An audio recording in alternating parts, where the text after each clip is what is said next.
تو جب فنا اور بقا کی گفتگو ہو رہی تھی تو سید شمس الدین کہنے لگے پیر و مرشد ایک بات تو بتائیے، فنا بقا ہوتا کیا ہے؟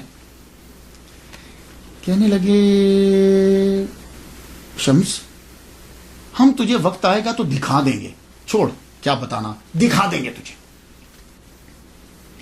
تو اب سن، غور سے سن، 19 سال خدمت انہوں نے کر لی شمس الدین ترک قلندر رحمۃ اللہ علیہ نے، 19۔ کہنے لگے اب سن، تو اب چلا جا کے روزی روٹی کما، روزی روٹی جب تو کما لینا تو سن، میرا وصال ہو جائے گا تو آ جانا، تو کفن لیتے آنا، خوشبو نہ لانا، خوشبو فرشتے لے آئیں گے، تو غسل جو ہے نا بس تو سوچنا غسل ہو جائے گا، جو چیزیں تمہیں کرنا ہے نا تو سوچتے جانا، بس کفن لے آنا۔ تو کہا مرشد مجھے پتا کیسے چلے گا کہ آپ دنیا سے چلے گئے ہو؟ کہا سن، تو جا کے آرمی میں مزدوری کرنا، جا کے وہاں داخل ہو جانا فوج میں، جس دن تمہاری فوج کے سارے دیے بجھ جائیں، صرف تیرے خیمے کا دیا جل رہا ہو تو سمجھنا میرے مرشد کا وصال ہو گیا، تو میرے پاس آ جانا، باقی ہم کر لیں گے۔ اور سن، جب میری تجہیز و تکفین کر لینا تو 3 دن تک رکنا، اس کے بعد چلے جانا، پھر واپس نہ آنا۔ یہ ساری وصیتیں کر کے سید شمس الدین ترک قلندر علوی رحمۃ اللہ علیہ پانی پتی کو روانہ کر دی، اور جگہ بھی بتا دی کہ کہاں جا کے رکنا ہے تم نے۔ آپ واپس دہلی آ گئے۔ دہلی میں آپ کے خاندان کے لوگ فوج میں تھے، آرمی کے اندر تھے۔ آپ نے جا کر فوج میں جو سلطان کی فوج تھی اس میں جا کے لی، ویسے تو بڑے مسلمانوں کی حکومت تھی، ایک ادھر مسلمان ایک ادھر، جو اصلی بادشاہ تھا اس کی فوج میں جا کے آپ نے نوکری شروع کر دی۔ اس دور کے اندر کیا ہوا کہ 1291 کی یہ بات ہے کہ کڑا کا حاکم جو ہے وہ باغی ہو گیا۔ وہ جب باغی ہوا تو وہ فوج حملہ کرنے کے لیے وہاں پہنچی، چھجو خان باز نے جو بھی نام لکھا ہے، باغی ہوا، آپ فوج میں شامل۔ کمال اس وقت یہ تھا کہ لوگ نماز پڑھتے تھے، فوج میں بھی جرنیل تک نماز پڑھتے تھے۔ جب مقابلہ کرنے لگے تو وہ چھجو خان کی فوج جو ہے وہ تو آرمی جو ہے وہ تو بھاگ کے قلعہ بند ہو گئی، یہ لفظ قلعہ ہوتا ہے، ہم اس کو قلعہ بولتے ہیں کیونکہ قلعہ ہمیں بولنے میں مشکل لگتا ہے، قلعہ بند ہو گئی۔ آپ نے قلعہ کا محاصرہ کر لیا، قلعہ کا محاصرہ بڑھ گیا۔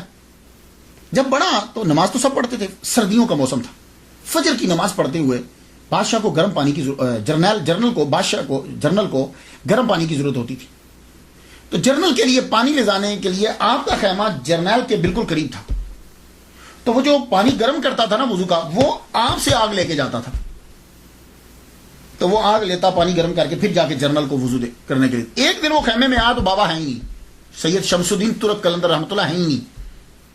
کدھر گئے؟ یہی ہوتے تھے۔ یوں دیکھا تو پاس ہی تالاب تھا، تو تالاب کے کنارے پہ بیٹھے وضو کر رہے ہیں، اتنے ٹھنڈے پانی سے وضو کر رہے ہیں۔ جا کے دیکھنے لگا، کہنے لگا ہو سکتا ہے پانی گرم ہو، مجھے ٹھنڈا لگتا ہو۔ اس نے بابا اٹھ کے جب ادھر آ رہے، یہ ادھر سے گیا، جا کے دیکھا تو جہاں سے بابا جہاں بیٹھے ہوئے تھے وہاں پانی گرم تھا۔ اس نے سائڈ پہ ہاتھ لگایا تو پانی ٹھنڈا۔ ہو سکتا ہے میرا وہم ہو۔ آیا واپس، دوسرے دن پھر آیا، اب ادھر نہیں گیا، خیمے میں نہیں گیا، وہاں لکڑی لوں گا جلاؤں گا، وہیں سے پانی لے لوں جہاں سے بابا وضو کرتے۔ اب جب آپ وضو کر کے اٹھے، آپ واپس ادھر آنے گئے، یہ سائڈ سے جا کے وہاں سے پانی لیا تو گرم، اور سائڈ پہ ہاتھ لگایا تو پانی ٹھنڈا۔ پانی لے کے گیا تو جرنیل پوچھتا ہے، سیناپتی پوچھتا ہے، کہتا ہے آج پانی تو جلدی لے آیا، آگے دیر لگاتا تھا۔ تو سچ اس نے بول دیا، کہنے لگا یہ جو تمہارے ایک خیمہ چھوڑ کے آگے خیمہ، اس خیمے میں بابا رہتے تھے، ان سے آگ لے کے پھر پانی گرم کر کے پھر لاتا تھا۔ آج میں وہ بابا جو ہیں وہ تالاب پہ جا کے وضو کرتے ہیں، انہی کی جگہ سے لے آیا ہوں پانی، وہ جہاں وضو کرتے ہیں وہاں پانی گرم ہوتا ہے۔ کہنے لگا یہ کیسے ہو سکتا ہے؟ اب دونوں نے چھپ کے دیکھا، سید شمس الدین ترک قلندر رحمۃ اللہ علیہ کو دیکھا کہ وضو کر رہے ہیں، اب دونوں جو ہیں وہ بعد میں گئے، جب بابا آگے تو دیکھا پانی گرم۔ اب یہ فجر کا وقت گزرا، ظہر اثر مغرب عشاء ہوئی تو آندھی چل گئی۔ آندھی اتنے زور کی چلی، بارش اتنے زور، سب خیمے اڑ گئے۔ خیمے جب اڑے، بابا کا خیمہ برقرار اور اندر موم بتی جل رہی ہے اور آپ قرآن مجید پڑھ رہے ہیں۔ جرنیل حیران، ایک دم سے اب وہ خیمے میں گیا رات کے وقت، اندر دیکھا تو وہی بابا بیٹھے، کہنے لگے بابا تم اللہ کے ولی ہو، دعا کرو کہ قلعہ فتح ہو جائے۔ آپ نے فرمایا اچھا، سب سے پہلے میری تنخواہ دو، یہ جتنے دن میں نے کام کیا ہے میرے پیسے دو۔ اس نے پیسے فوراً لا دی۔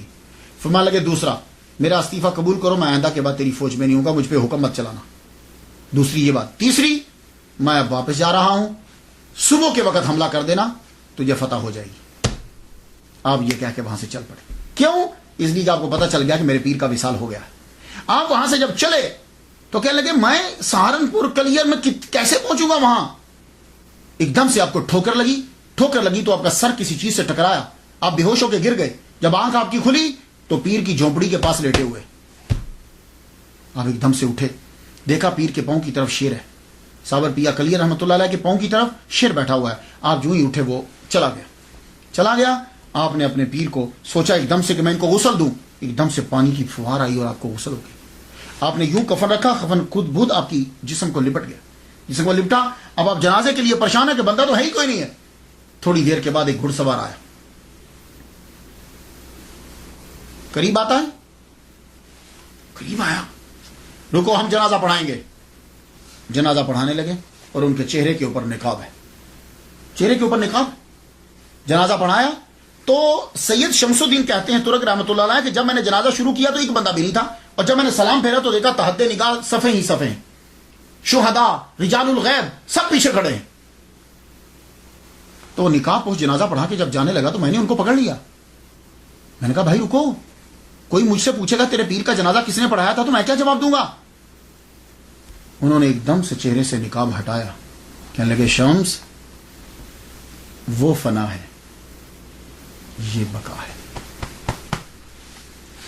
تو نے پوچھا تھا نا, تو لے آج تمہیں ہم نے دکھا دیا. تو آپ اب کیا ہے, یہ چیزیں کچھ چیزیں سمجھائی نہیں جا سکتی.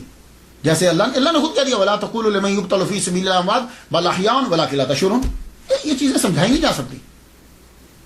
یہ جب آدمی اس مقام پہ پہنچ جاتا ہے تو سمجھ آنے لگ جاتی ہے. تو آپ 3 دن تک آپ کی قبر کے, کہتے ہیں کہ خود بہت, پھر آپ کا جسد انور قبر میں گیا, آپ نے وہ کھودی قبر کے اندر, جسد انور خود بہت گیا, خود بہت مٹی ڈلی. آپ وہاں بیٹھے رہے 3 دن تک, قرآن مجید پڑھتے رہے. 3 دن کے بعد وہاں سے چلے گئے کیونکہ پیر نے یہی کہا تھا, اور آپ نے جا کے پانی پت میں ڈیرا لگا لیا. پھر سالوں گزر گئے,